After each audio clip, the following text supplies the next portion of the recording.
وہ دونوں کمرے میں چلی گئیں اور دروازہ لاک کر دیا۔ اب میں انتظار کر رہا تھا کہ جلدی سے رات ہو اور میں اپنی بہن کے پاس جاؤں۔ میں ابھی یہی سوچ رہا تھا کہ میری امی نے مجھے آواز دی، زبیر میری بات سنو، بائک باہر نکالو، مجھے ایک جگہ نوکری کے انٹرویو کے لیے جانا ہے۔ میں نے حیرانی سے پوچھا، امی رات کے اس وقت کہاں جانا ہے؟ وہ کہنے لگیں، ایک تو تم سوال جواب بہت کرتے ہو، باہر چلو بتاتی ہوں۔ میں نے اپنی قمیض بدلی کیونکہ وہ میلی لگ رہی تھی اور بائک باہر نکالی۔ امی ابا پہن کر آئیں اور میرے ساتھ بیٹھ گئیں۔ راستے میں انہوں نے جگہ بتائی اور کہنے لگیں، جو میرا پرانا باس تھا، اس نے اپنے ایک دوست سے میری نوکری کی بات کی ہے، میں اسی کے آفس جا رہی ہوں۔ بس چھوٹا موٹا انٹرویو ہوگا، باقی تمام باتیں طے ہو چکی ہیں اور تنخواہ بھی بہت اچھی ہے۔ جب میں وہاں پہنچا تو وہ ایک کنسٹرکشن کمپنی کا بڑا سا دفتر تھا۔ میں بھی امی کے ساتھ اندر چلا گیا۔ انہوں نے مجھے ویٹنگ ایریا میں بیٹھنے کو کہا اور خود اندر چلی گئیں۔ میں نے دیکھا کہ آفس میں بالکل رش نہیں تھا۔ مجھے ایسا محسوس ہوا کہ اندر صرف وہ شخص اور میری امی ہی ہے۔ میں وہیں بیٹھا اپنی بہن ثنا کے بارے میں سوچنے لگا کہ رات کو ایسا کیا کروں کہ وہ میرا کام کرنے پر راضی ہو جائے۔ میں نے سوچا کہ وہ میرے ساتھ لڈو تو کھیلتی ہی ہے، آج لڈو میں کوئی ایسی شرط لگا لوں گا جس سے میرا مقصد پورا ہو سکے۔ آدھے گھنٹے سے اوپر گزر گیا لیکن امی باہر نہیں آئے۔ وہاں ایک گارڈ بیٹھا تھا، میں اس کے پاس چلا گیا اور پوچھا، بھائی کیا یہاں کوئی کام نہیں کرتا؟ اس نے کہا، کرتے ہیں لیکن اس وقت آفس بند ہو جاتا ہے۔ پتہ نہیں آج صاحب کو کیا ہوا، گارڈ نے شاید مجھے امی کے ساتھ آتے نہیں دیکھا تھا۔ وہ کہنے لگا، ہمارا سیٹھ بہت عیاش آدمی ہے، لگتا ہے آج پھر اس کے پاس کوئی شکار آیا ہوا ہے۔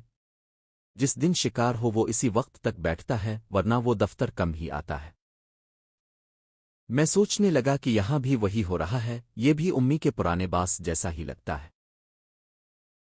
گارڈ نے مجھ سے پوچھا کہ میں یہاں کیوں آیا ہوں۔ میں نے جھوٹ بول دیا کہ میری ایک رشتہ دار انٹرویو دینے آئی ہے۔ اس نے مشورہ دیا، اگر وہ تمہاری قریبی رشتہ دار ہے تو اسے یہاں کام کرنے سے منع کر دو۔ یہاں سب کو پتا ہے کہ باس کیسا ہے اور یہاں کام کرنے والی لڑکیاں اس کے ساتھ سیٹ ہیں۔ میں نے دل میں ٹھان لیا کہ امی کو یہاں نوکری نہیں کرنے دوں گا۔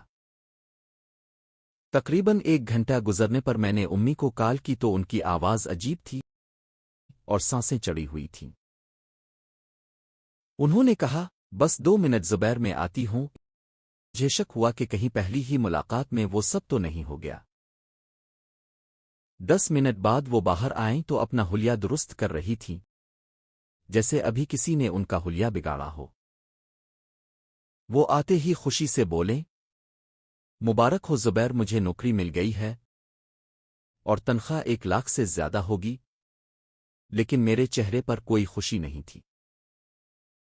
واپسی پر میں نے امی کو گارڈ کی باتیں بتائیں۔ میں براہ راست تو کچھ نہیں کہہ سکتا تھا، لیکن مجھے پورا شک تھا کہ وہ اسے خوش کر کے آ رہی ہے۔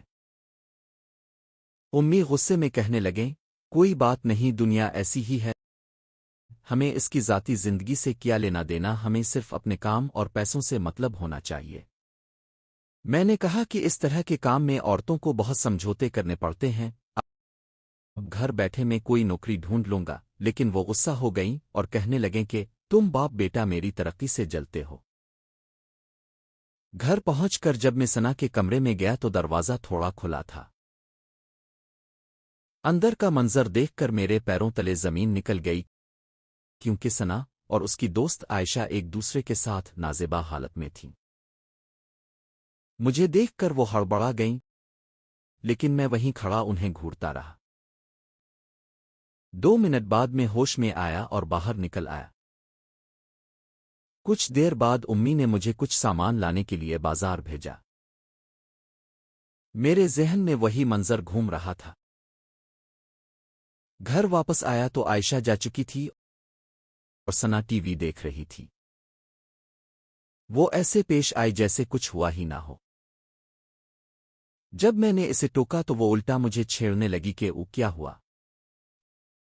پہلی بار دیکھا ہے کیا؟ اس نے امی کے سامنے بات بدل دی کہ شاید میں باہر کوئی خوبصورت لڑکی دیکھ کر آیا ہوں۔ اب میں نے بھی سوچ لیا تھا کہ میں اپنی بہن کی خواہش پوری کروں گا۔ اتنے میں ابو آ گئے۔ وہ بہت سادہ اور شریف انسان تھے۔ وہ ہمارے لیے کیک لائے تھے۔ ابو کی حالت دیکھ کر مجھے افسوس ہوتا تھا کیونکہ امی بہت چالاک تھی اور ان کی مرضی کے آگے کسی کی نہیں چلتی تھی۔